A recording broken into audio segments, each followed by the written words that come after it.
親節快樂！好開心咧，可以喺母親節嘅時候咧，同大家分享信息。想問下咧，大家你哋嘅母親節禮物係乜嘢啊？咁咧，上個月我生日咧，阿仔咧就諗住用佢嘅利是錢咧買生日禮物俾我喎。咁啊，好似佢學佢爸爸咁樣啦，因為咧爸爸咧會喺氹佢哋開心嘅時候咧，就買啲佢哋中意食嘅零食俾佢哋，揀啲咧係佢哋中意嘅玩具嚟買嚟送俾佢哋。咁所以咧，我仔女咧都好想用佢哋擁有嘅錢，咁啱上個月新年啊嘛，咁有利是錢就可以咧使下錢買啲咧阿媽中意嘅嘢送俾阿媽。咁結果咧，佢哋係送咗一張生日卡俾我啫。咁我老公就加咗句：可惜啊，冇魚骨買。因為咧，我仔真係曾經有段時間咧，以為我係中意食魚骨嘅，而且咧唔係淨係中意，即係唔係淨係中意食魚骨咁簡單喎，而係咧冇其他嘅嘢中意。呢個阿媽咧就淨係每次夾魚嘅時候都夾啲魚骨據為己有嘅，咁所以咧佢就冇留意到，或者係我根本冇 show 到俾我仔睇，究竟咧我係有啲咩喜好。佢以為咧阿媽咧好似咩都唔中意，又唔化妝，又唔戴首飾，佢就係中意魚骨嘅啫咁樣。我曾經咧為呢件事咧係開心過嘅，因為咧我覺得哇，我成功咁樣咧可以隱藏住自己嘅喜好啦。其實咧我咧背住阿仔咧夜晚咧就食薯片啊、煲劇啊，攬住一個雪糕，都唔係用個碗筆出嚟嘅，係成罌雪糕咁樣嚟食嘅。一食零食咧就係一桶半桶咁樣嘅芝士波咁樣食㗎啦，但阿仔完全唔知道。因為咧，我為咗佢好嘅緣故，我唔想佢睇到或者唔想佢黐到食到一啲佢唔應該成日食嘅嘢。好多時咧，我哋見到媽媽或者你都做人媽媽嘅咧，就會感覺得到，咦，其實咧我哋都為我哋嘅仔女咧隱藏咗好多嘅喎，唔單止隱藏咗自己嘅喜好，甚至乎咧隱藏咗自己。漸漸咧，我老公同啲細路咧買薯片咧，就總係買少咗我嗰份嘅。夜晚食完飯之後，筆雪糕咧，佢哋攞3隻碗嘅啫，筆俾爸爸、阿哥同埋家姐。BB 未食得啦，咁我咧就係隱藏去洗碗嘅啫，嗰啲時間。今日咧，我哋嚟睇下聖經記載嘅呢位婦人，佢都係咁樣默默嘅嚟到去演繹住呢一份隱藏嘅犧牲嘅母愛。佢幾乎咧差啲連名都冇嘅。喺我哋今日睇到出埃及記裏邊，一路都冇提過呢位婦人叫咩名。我哋最多咧就係知道佢係摩西嘅媽媽，佢做過將摩西隱藏喺自己嘅屋裏邊，隱藏喺蒲草箱入邊呢啲嘅事件。而佢咧就為摩西帶嚟咗一個好充足嘅母愛，因為呢一個嘅婦人。佢見到摩西容貌俊美，喺聖經裏邊咧提到俊美、容貌俊美，唔止淨係摩西嘅，喺其他嘅篇章，好似大衛啊，實年輕嘅時候咧，都有被人咧去提過呢一個字眼，唔係真係靚仔喎，而係睇到佢哋嘅人咧，係睇到佢哋背後神俾佢哋嗰份嘅生命係好值得珍惜、好值得去愛、好可愛啊！於是咧，摩西嘅媽媽就將佢嘅 BB 摩西收埋隱藏咗。講到呢度咧，我哋仲頭先大家讀過啦，不過我估大家都未必會記得啦。喺出埃及記裏邊仲未提到呢一個婦人叫做咩名。可能你會以為會唔會係因為聖經嘅時代咧都係男性主導啦，所以咧都好少會提女人個名啊。但係正正就係出埃及記嘅第1章咧。大家記唔記得提過收生婆嗰2個嘅名喎？當時新上任嘅法老，佢冇讀歷史啊，唔知道咧以色列人以前係點樣幫助埃及人咧脫離7年嘅大饑荒。所以當呢個新嘅法老上任嘅時候，佢見到嘅只係以色列民族越嚟越強大，威脅到自己啦。於是咧，佢就勞役以色列人，希望佢哋覺得命苦咧，就唔好生下一代。唔生咁多以色列人呢，咁就唔會影響到埃及人嘅地位啦。所以咧，甚至乎呢一個新嘅法老就叫嗰啲接生婆啊做啲手腳，令到所有以色列人嘅男嬰夭折，唔夭折嘅咧就要抌咗佢落河嗰度。但係摩西嘅媽媽冇咁樣做，因為佢見到神所賜嘅生命好可愛，於是佢就將摩西收埋咗3個月。點樣做到嘅呢？上年嘅呢個時候呢，我嘅最細第3個女呢，大概4、5個月大到，未食得固體嘅食物，但係呢，我就要湊住佢呢去接家姐阿哥放學嘅。咁我哋一搭巴士來回呢，大概要個半2個鐘頭到啦，就好難夾到 BB 瞓晏覺同埋食奶嘅時間。經常呢，回程嗰轉呢，都會喺巴士嗰度呢，佢會喊到拆天。咁我又衰喎，唔食奶樽喎，所以呢，一定要係餵人奶，咁喺巴士度餵唔到人奶啦。所以每次呢，我哋都預咗㗎啦，佢一定會呢喊到返屋企咁啊，即刻先至有得食奶。但係呢，有一次佢喊得太大聲啦，嗰架巴士上面呢，有2個乘客呢，係居然呢叫個司機停車，希望我可以呢安撫咗 BB 唔喊，先至叫司機繼續開車咁樣。都幾大陣仗，其他乘客見到都覺得幾誇張嘅，因為仲要驚動埋司機咁樣啦。其實我仲有1個站就落車㗎啦。咁呢，我想講嘅係，就算我喺 BB 身邊，就算媽媽喺 BB 身邊，都唔擔保呢 BB 可以好安靜唔喊。咁樣嚟到俾摩西嘅媽媽收埋佢3個月喎，可以想像得到摩西嘅媽媽究竟佢花咗幾多嘅精力嚟到去照顧摩西呢？佢唔單止要收埋自己嘅需要，將自己嘅喜好擺埋一邊，照顧咗 BB 先，而且佢要犧牲睡眠嘅時間啦，不眠不休啦，隨時候命啦，而且係馬拉松式咁樣樣，1秒鐘都唔可以放過，唔可以俾人咧發現佢收埋咗個 BB 喺呢一度。而且咧，佢唔止為摩西隱藏咗3個月，大家有冇留意到啊？點解摩西嘅家姐經文嗰度話孩童嘅家姐即刻去揾個人嚟幫手養呢個 BB， 臨急臨忙邊度揾呢？梗係自己阿媽啦，知道阿媽啱啱就係生呢個 BB 嘅人啊嘛。所以呢一個摩西嘅媽媽，佢結果仲要喺法老嘅女公主面前咧隱藏住自己嘅身份，一直真真正正咧係默默咁樣樣嚟到去用佢嘅母愛咧嚟去撫養摩西嘅。講翻轉頭啦，當摩西3個月大之後，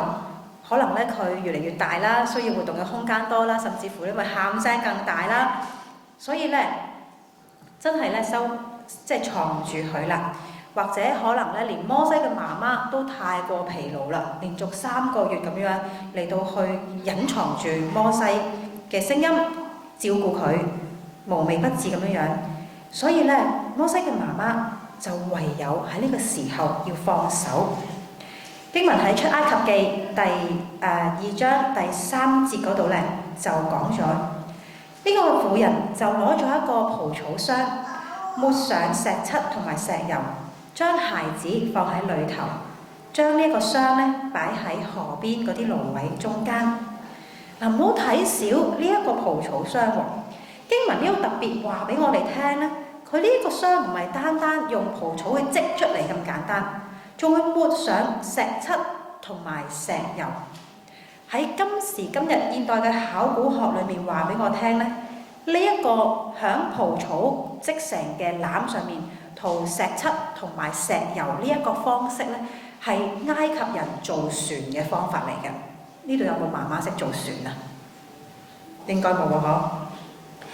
呢一個箱確實咧係一隻迷你嘅救生艇，係一隻迷你嘅方舟嚟嘅。原來喺聖經嘅原文裏面咧，佢講形容呢一個蒲草箱嗰個箱咧，正正就係用同方舟同一個字嚟去形容呢一個蒲草做嘅小方舟，呢一隻救生艇。摩西嘅媽媽為咗捍衛自己嘅仔，佢喺要放手嘅時候，佢做咗隻救生艇俾摩西，故意咧將佢擺喺河邊好多草、好多蘆葦擋住嘅地方，一嚟冇咁容易俾人發現啦，二嚟咧冇咁容易俾水沖走。呢一個婦人所做嘅嘢，就好似我哋現今好多父母都一樣咁。當小朋友咧漸漸長大嘅時候，有啲時候我哋知道佢再唔係 BB 啦，我哋唔可以攬實佢嚟照顧，可能都要放佢去一啲安全嘅地方俾佢長大。我哋會將小朋友放喺好嘅學校裏邊讀書啦，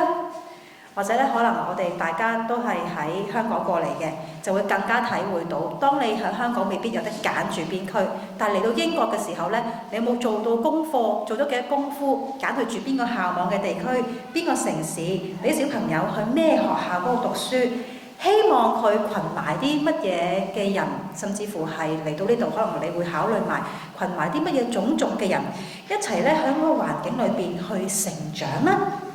而我哋咧都會喺我哋放俾小朋友嘅呢個，都會俾我哋放小朋友去呢一個蒲草箱入邊咧，放埋一啲可能係生活嘅技巧啊，或者咧係考琴嘅證書啊、跳舞嘅證書啊、游水嘅技能啊，我哋都將呢啲嘢咧放埋入去俾我哋小朋友嘅蒲草箱入邊，甚至乎可能係一啲大個咗要識自己煮飯嘅技能啦，或者咧點樣出嚟社會打滾，點樣同朋友相處，點樣同同事打交道，點樣錫老婆相夫教子，呢一啲嘅生存技能咧，都放埋入去蒲草箱嘅裡面嚟送俾我哋嘅小朋友。你放過啲咩入去咧？但係我哋嚟睇下摩西條命係點樣執翻嚟嘅？有咩人經手啊？首先有佢嘅接生婆放佢一馬，冇將佢即刻整死啦。亦都有佢媽媽，今日我哋睇嘅呢一個婦人，佢冒險咁樣收埋摩西，亦都做咗呢一個蒲草箱嚟去保護佢。有摩西嘅家姐啦，佢睇住留意住呢個蒲草箱嘅動向。仲有法老嘅女兒同埋佢嘅婢女，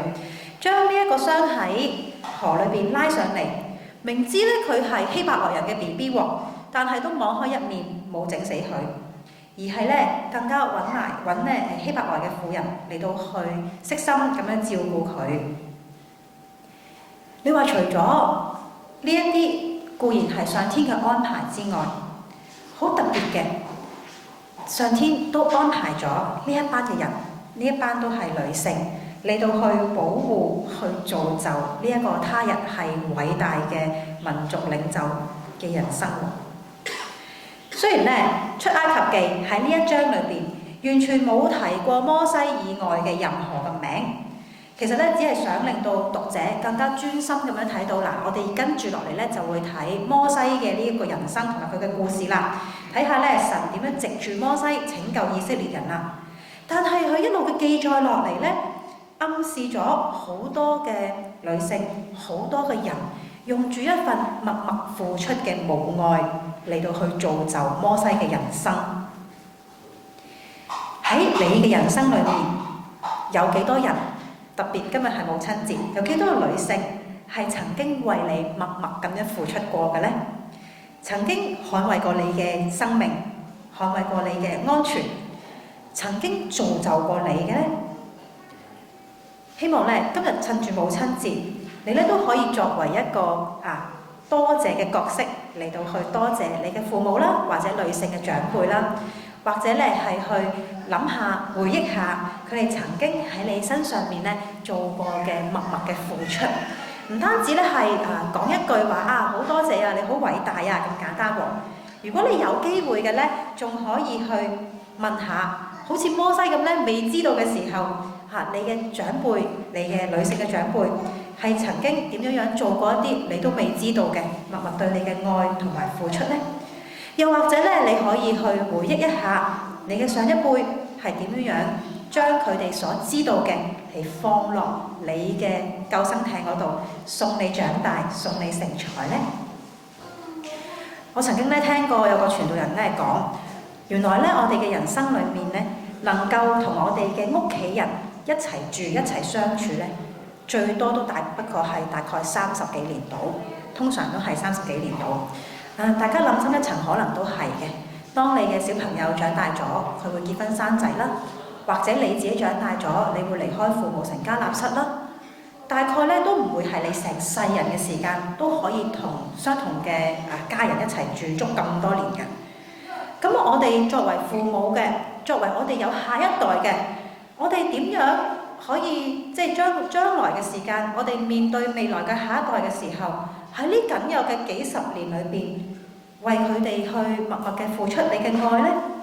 將啲乜嘢放落佢哋你送俾佢哋嘅救生艇裏面，去陪佢哋成長呢？去興起佢哋嘅人生呢？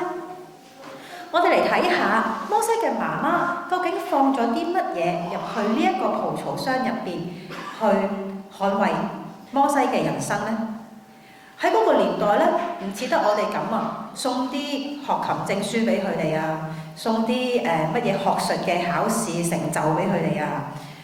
我哋睇古裝片咧，就會睇翻咧以前啲人啊，喺呢啲場合裏邊，可能會將啲家傳好重要嘅玉佩，或者呢一啲好值錢嘅家當，同咧棄嬰放埋一齊。唔單止咧希望將來可以同呢個 BB 相應喎，而且咧希望可以執到呢個棄嬰嘅人咧，佢有變賣呢啲玉佩啊，或者有呢啲家當嘅話咧，都可以好似酬勞咁樣，確保咧呢個小朋友係有錢過生活嘅。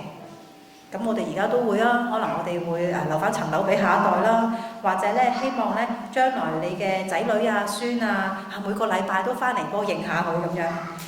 但係聖經裏邊冇提到摩西嘅媽媽究竟喺蒲草箱裏邊仲放咗啲乜嘢，連值錢嘅嘢都可能冇啊！佢將摩西放入去呢一個救生艇嘅時候，佢真係完全信晒個天嘅。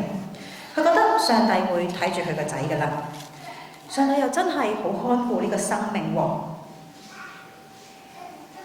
上帝真係好看顧呢一個生命喎。事情發展落去，我哋喺第九節至到第10節嗰度睇到，神俾咗機會摩西嘅媽媽可以以奶媽嘅身份嚟到去繼續接觸、繼續去養佢呢個仔。喺嗰陣時咧，嗰啲人嘅民族感咧都好強㗎。呢一個法老嘅女兒，呢個公主咧，佢認得出呢一個嘅 BB 唔係佢哋民族嘅人，所以咧佢都好有呢個嘅諗法咧，就係要揾翻同佢同族嘅人咧嚟到去照顧佢，咁就好啦。可以用翻以色列人嘅方式嚟到去養大呢一個以色列人，呢個摩西。哇！你諗下，如果你係摩西嘅媽媽，去到呢個場合，你仲把握呢個機會教摩西點樣喺公主面前討好佢？唔知道幾時要將摩西真係送俾公主嘅喎？可能養完佢之後呢，奶媽嘅任務完咗之後呢，佢就要將自己嘅仔呢送俾法老呢一個皇族嘅咯喎，教下佢點樣喺皇室裏邊打滾啦，係咪？教下佢埃及話啦，可能係咪？希望佢將來成長得好嘅話呢，話可能喺皇室入邊呢都可以有一啲嘅地位，或者呢法老公主呢一路都好好咁樣去照顧佢嘅人生。但係摩西嘅媽媽冇教到摩西嘅呢啲嘢，因為我哋喺摩西往後嘅故事裏邊睇到摩西佢為以色列人出頭啦。於是佢打傷咗埃及人啦。當佢要帶領整個以色列民族去同法老上訴，希望可以咧敬拜翻自己嘅神嘅時候咧，我哋好清楚睇到摩西好清楚自己信緊嘅係邊個神，屬於邊個民族嘅人，佢依靠嘅係一個點樣嘅道德觀念，點樣嘅神嘅觀念。喺舊約形容摩西極其謙和，新約咧係形容佢誠言盡忠。呢種嘅謙和，呢種嘅謙卑，新約形容佢呢一份嘅誠言盡忠，呢份嘅忠誠啊，其實咧係解釋緊摩西嘅人生咧係有一個正確嘅態度嚟到去對神同埋對人嘅。呢一個嘅誠言同埋盡忠嗰份嘅忠心，係對神有嗰份嘅忠誠，而且對人咧亦都有好合宜嘅謙虛咁樣嚟到去對人。民數記終於為摩西嘅媽媽留下佢嘅名啦。我哋睇一睇嗰字嘅經文。佢話暗蘭嘅妻名叫約基別，係利未女子，佢就生咗亞倫、摩西同埋米利暗。所以摩西嘅媽媽咧喺聖經裏面咧有名嘅喎，佢叫約基別。而喺希伯來話裏邊，約基別係神的榮耀嘅意思，即係話令神光榮，冇失禮神嘅，冇令神丟架嘅。確實啊，即使佢喺咁有限制嘅情況底下養大呢個嘅摩西，摩西長大咗之後，佢喺埃及人嘅圈子裏邊，佢都冇失禮神，冇令到神丟架。確實咧係展現咗咧神嘅榮耀喺摩西嘅身上，亦都係喺湊大摩西嘅媽媽身上。咁原來咧，我哋即係換翻我哋嘅話嚟講啦，摩西嘅媽媽咧，佢唔係叫做白雪，唔係叫美麗，佢都唔係叫做淑賢，呢度有冇人叫淑賢啊？唔係我哋講嗰啲咩風韻啊、智慧嘅智字啊、智慧嘅慧字啊、婉啊、靜啊，呢啲我哋用喺女仔嘅名咧，都唔係摩西嘅媽媽個名，佢係叫榮基。如果用我哋嘅話嚟講嘅話咧，呢一位婦女佢係叫榮耀基督，榮耀神嘅意思。所以摩西嘅媽媽約基別向佢個仔呢一隻嘅救生艇所投放嘅係乜嘢叫是非黑白？係邊一個先至係佢生命嘅主？約基別用佢僅有嘅時間嚟到將生命裏面最重要嘅價值觀、最重要嘅人生意義話俾摩西聽。話俾摩西聽，我哋係有信仰嘅人，而我哋嘅神佢嘅價值觀係黑白分明嘅，佢咧係會點樣賞善罰惡嘅。我相信咧，約基別佢一定係把握咗響養育摩西呢短短幾年嘅時間裏面，將生命最重要、最有價值、最重要嘅意義都傳授俾摩西，一直到摩西斷奶啦。聖經話咧，佢要交翻摩西俾法老嘅女嘅時候，斷奶嘅日子可能係3歲啦，或者最盡去到6歲咁啦。不過咧，呢一段嘅時間，短短嘅3年至6年，其實已經夠啦。因為人生有50%嘅人格同埋個性咧，係喺3歲之前形成嘅。3歲之前會形成人生嘅50%嘅個性同埋性格。到5歲咧，就已經有長大咗之後7成半嘅個性培育咗出嚟啦。所以摩西往後嘅人生好清楚邊一位先至係真神。佢冇因為自己嘅私利而唔去尊重神，佢冇因為自己嘅私利而去變成一個埃及人。佢尊重上帝，應該有上帝嘅榮譽同埋地位，帶領以色列人咧去敬拜呢個至高嘅神。佢保住咗、捍衛咗上帝嘅榮耀。大家睇唔睇到啊？當呢一個媽媽佢選擇去教佢嘅小朋友嘅時候，佢捍衛嘅唔係點樣去令佢嘅人生咧順暢啲、一帆風順，而係捍衛佢小朋友有正確嘅價值觀，同埋咧對上帝嘅信靠。所以咧呢個小朋友長大咗之後咧，佢都能夠捍衛上帝嘅榮耀喎。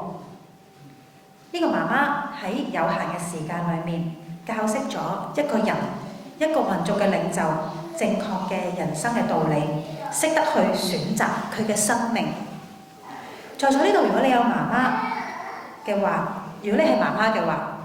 你希望或者你係爸爸啦，你希望你嘅小朋友到18歲嘅時候會變成點樣嘅人呢？或者可能咧，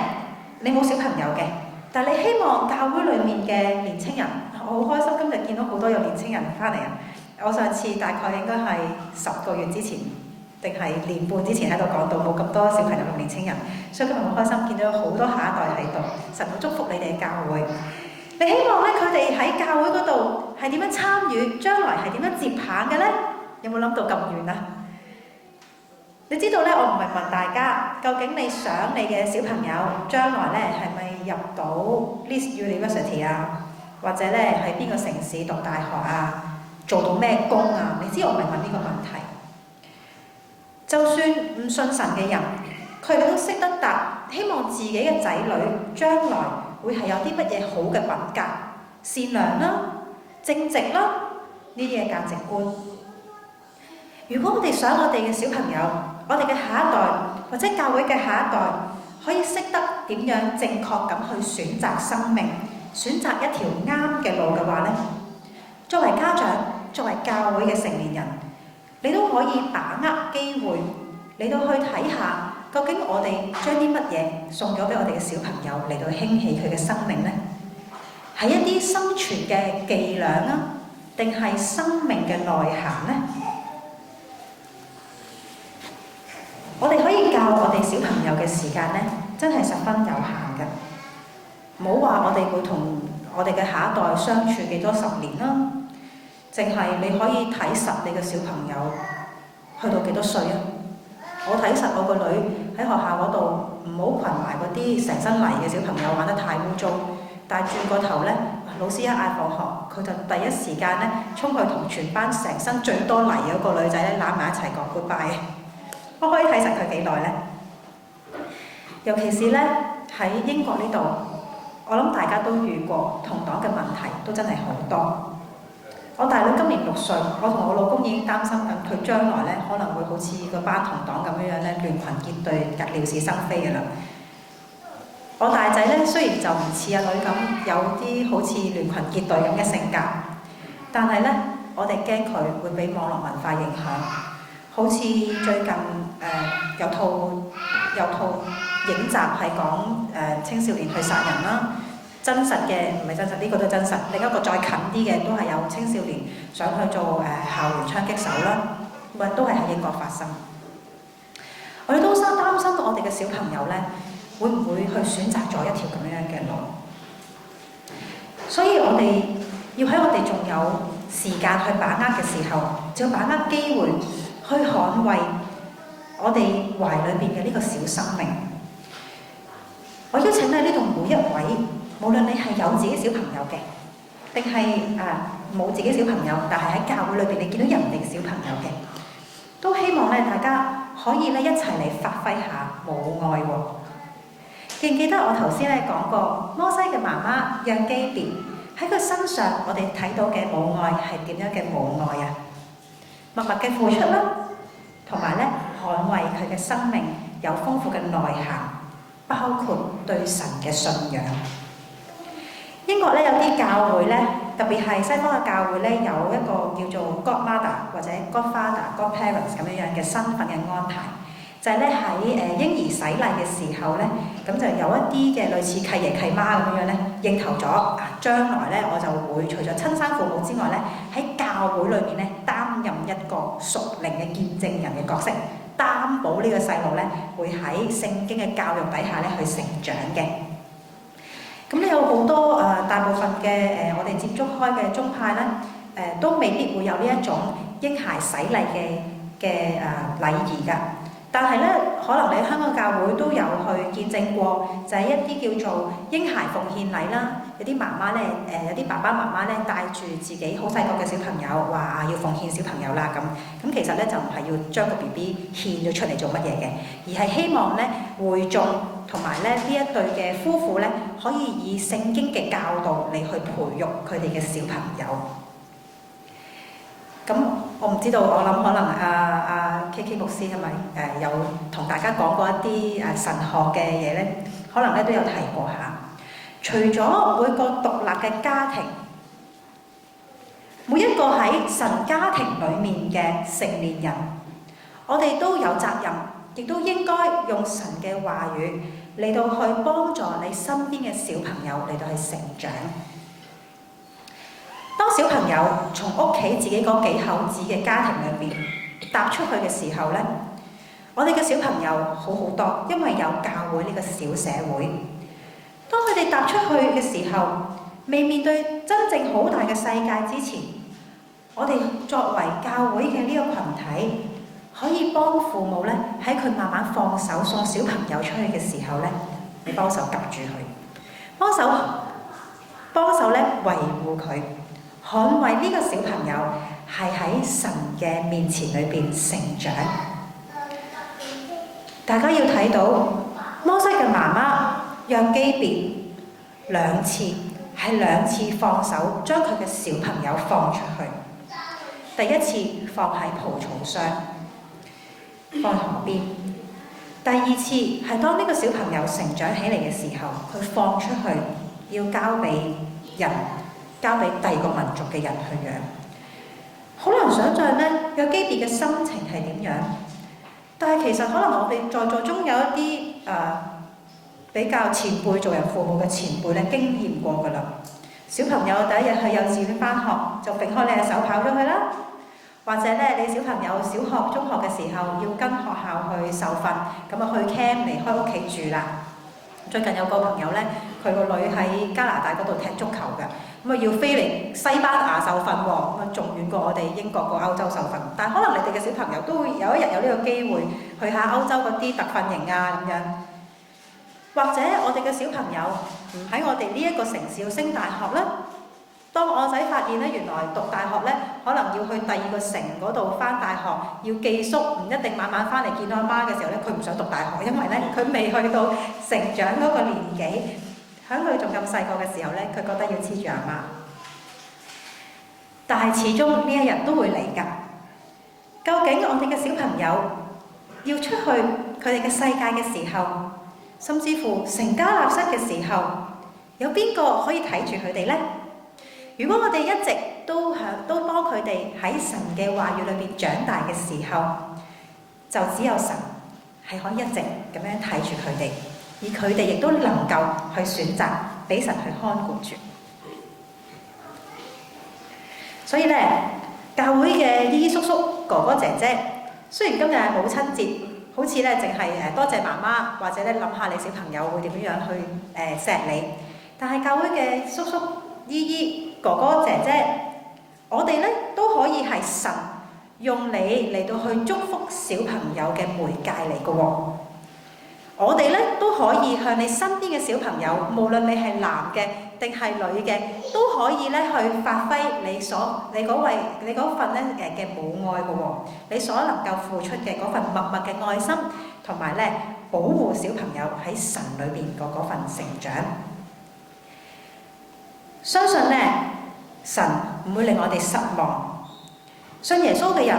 唔會令到父母咧冇晒所有嘅煩惱㗎。就算你信耶穌，就算我哋會祈禱，我哋都會面對好多嘅育兒上面嘅挑戰，甚至乎唔係育兒嘅問題，可能係小朋友頭暈身㷫嘅問題。但係信耶穌就可以俾我哋有多一個放心嘅理由。信耶穌唔會令我哋冇晒所有育兒嘅挑戰，但係信耶穌可以令我哋有多一個放心嘅理由。至少我哋有弟兄姊妹可以為我哋祈禱，至少教會裏面有哥哥姐姐、姨姨叔叔去一齊幫助你去教你嘅小朋友。就好似約基別咁樣，當你將你所愛嘅人放出去嘅時候，約基別點啊？即管睇下神點啦。我哋都將呢句説話放喺心裏邊，即管睇下神點樣幫助我哋嘅下一代啦。約基別佢成就咗一個偉人，呢一個婦人佢都經歷過要將小朋友放出去嘅考驗。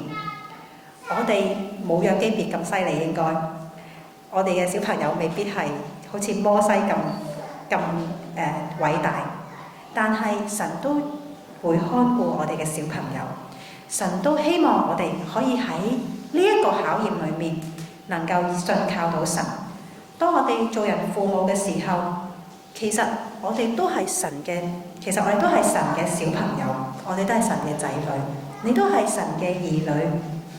神咧都希望我哋有學習，有成長。當摩西一次又一次咁樣被拋出去嘅時候，當我哋嘅人生，當你同我嘅人生一步又一步離開你成長嘅環境嘅時候，我哋摩西都同樣嘅能夠喺神嘅手上。因為今日大家都翻到嚟教會，係咪？希望我哋嘅下一代都可以喺神嘅手上。而呢一個係一個令神榮耀嘅舉動嚟㗎。因為孩子有幾大嘅成就，唔係因為約基別教得幾好，而係約基別背後嘅神點樣祝福佢。又或者換句話咁樣講，當我哋睇到摩西有幾大嘅成就，唔單止係我哋頭先講到嘅基別咧，應該係把握咗時間教佢嘅，唔單止係阿媽教得好，亦都係神喺當中有保守佢嘅傑作。你同我喺教會裏邊成長，我哋有正直嘅人生，我哋而家講緊我哋點去教下一代，可以有一個正確嘅觀念態度去傳承俾下一代，唔一定係。唔單止係你成長嘅教會點樣去培育你，去依靠呢一個神，去信靠呢個信仰。唔單止係你以前嘅教會，喺香港嘅教會，或者你嚟到呢一間教會，點樣去鼓勵同埋培育你依靠神，多啲返教會。而且呢一個亦都係神嘅傑作。你今日能夠坐喺呢一度，你今日有選擇到返到嚟。你今日能夠選擇到，你記得以前教會裏邊你嘅哥哥姐姐、姨姨叔叔點樣去幫助你、提攜你、投入喺信仰裏面。呢一個都係神嘅故事，喺你身上面嘅故事，神喺你身上譜寫嘅傑作。約基別因為對住上帝嘅信任，佢一生教出咗3個民族嘅領袖。喺彌迦書6章嗰度咁講，神係親口話㗎，神親口話摩西、亞倫同埋米利暗係佢所欽點嘅，能夠培育出呢3個嘅領袖，就係約基別佢當日嘅選擇。而且咧，佢係唔怕喺艱難嘅當中，都要將佢3個小朋友擺喺神嘅手裏邊。今日你小朋友嘅救生艇係乜嘢呢？或者昔日上帝將你放喺保護你嘅救生艇裏面，又係乜嘢呢？今日咧係英國嘅母親節，同全球嘅母親節有啲唔同，因為咧係喺3月嘅呢一個禮拜裏邊去發生。而喺呢一個星期咧，3月嘅呢一個禮拜裏邊咧，好多嘅英國人咧，佢哋會翻去自己嘅母會嗰度嚟去崇拜，因為咧佢哋唔單止紀念自己肉身嘅母親嘅愛，仲更加咧會去多謝培育佢哋屬靈生命。頭先講過，可能佢哋會有Godfather、Godmother、Godparents 呢啲嘅身份啦，佢哋會翻去母會培育佢哋成長嘅教會嗰度咧，去多謝母會對佢哋嗰份嘅愛，對佢哋屬靈成長裏邊嘅嗰份愛。我邀請大家咧喺今日計埋香港時間啦，計埋香港嘅時間裏邊，如果你諗起有一啲你喺教會裏邊，你好想多謝佢哋培育過你嘅，曾經喺教會裏邊帶俾你呢一份孕育你、興起你生命嘅愛嘅前輩、屬靈長輩咧，你 WhatsApp 俾佢，甚至乎你而家攞電話出嚟撳 WhatsApp，我唔會怪你，你即刻撳俾佢，因為可能出咗去之後你唔記得咗㗎啦。可能我哋呢度有唔少弟兄姊妹係咁㗎，我自己都係喺香港嘅時候咧，傳道人啊、哥哥姐姐、弟兄姊妹啊，俾咗好多嘅訓練，俾咗好多嘅培育你，你知道點查經，你知道咧點樣去帶團契。今日你可以趁住英國母親節呢個機會，話俾佢哋聽，母親節咧唔係淨係多謝肉身嘅媽媽，仲會咧多謝培育你靈命嘅嗰個屬靈嘅長輩。我哋亦都喺呢個時候，唔單止去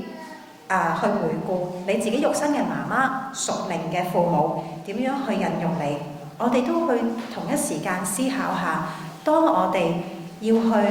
放手俾你下一代興起佢嘅時候，我哋可以點樣祝福佢嘅人生？就好似摩西俾人喺蘆葦裏邊拉出嚟咁樣，提攜佢，提攜你嘅下一代，成就佢，興起佢，成為一個咧唔會令神失禮嘅人。我哋跟住咧就請一齊唱回應詩。